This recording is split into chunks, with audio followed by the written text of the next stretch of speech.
Good evening, I'm Bill McColgan. And I'm Sadia Bryant. Topping the news, the tall ships arrive in Boston Harbor, and more than 500,000 people line the shores to watch the Grand Parade of Sail. Saturday's spectacular event featured 214 ships of various sizes in a celebration of the 500th anniversary of Columbus's famous voyage to the New World.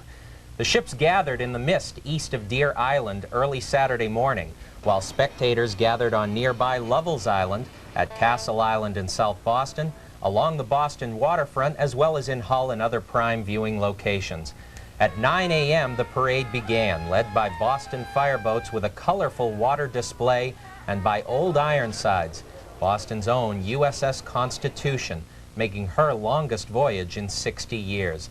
The ships were simply magnificent, ranging from the 385-foot set-off of the Commonwealth of Independent States to the beautiful Alexander Humboldt of Germany, to the U.S. Coast Guard's Eagle.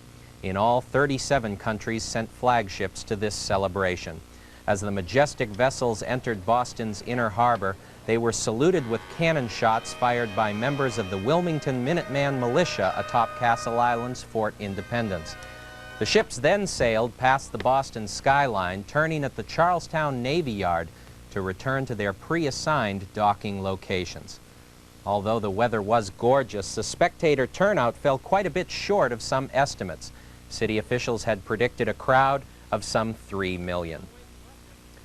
Local Coast Guard stations were fully manned for the festivities. Boston's Coast Guard headquarters called in nearly 1,000 reservists and auxiliary members to help patrol the waters, and stations from Booth Bay Harbor, Maine to Newport, Rhode Island sent vessels. Hull's Point Allerton Station, which normally houses a crew of 35, was expanded to include 150 crew members, some living in temporary tents by the main barracks. On the morning of the Grand Parade, recreational boats set out from Hingham's Hewitt's Cove and other spots around Boston to get a prime view of the event. But again, the number of pleasure boats in the harbor fell short of expectations. Only 5,000 boats were anchored along the parade route. Those that did make the early morning trip were treated to a beautiful view, and boats near Castle Island were also treated to some unexpected musical entertainment. More spectators turned out Sunday for a closer look as the ships were open to the public, and Sunday night featured a spectacular fireworks exhibition over the harbor. Sadia? Although the crowds were remarkably well behaved and no real tragedies occurred, the presence of the Coast Guard did help avert serious trouble in some instances. About 6:30 Saturday evening, some 2 hours after the parade's conclusion, Coast Guard officers were called to the scene of a boat fire off the coast of Hull. The Hindu from Provincetown was taking on water with 41 sightseers aboard. Coast Guard personnel evacuated all the passengers without incident. The visit of the tall ships has had a special significance to folks on the South Shore, where a real sense of community pride has developed from our own maritime traditions. Newsbeat reporter Peter Whitfield has more. This past weekend's parade of 200 tall ships in Boston Harbor, representing 37 nations, was a strong reminder of the glorious shipbuilding days on the South Shore, notably on the North and South Rivers.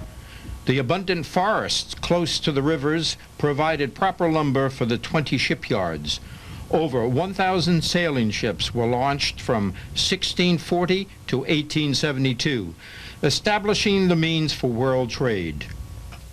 One of the most famous ships was the Columbia, built on the North River in 1773. Later, in 1787, the 83-foot boat set out to explore the great Northwest, under the command of Captain Gray, when he discovered a 1,200-mile river, which later was named the Columbia. Scituate's own Thomas W. Lawson, an avid yachtsman, built the world's only 7-masted schooner in Quincy in 1902.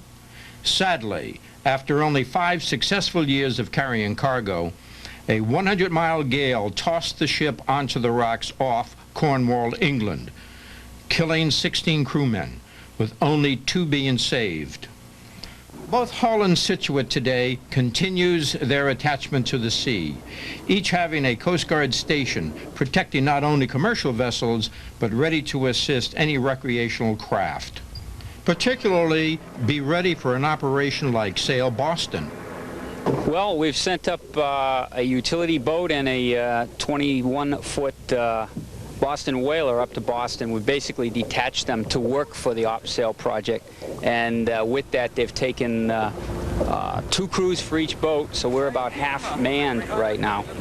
And they will be detached. They're working for Commander Forces Boston, and we'll be doing security for the next week and a half there, as well as we're running our own station back here with this boat and our 44-foot motor lifeboat. From the Boston Harbor Tall Ship Parade, this is Peter Whitfield, Newsbeat 53.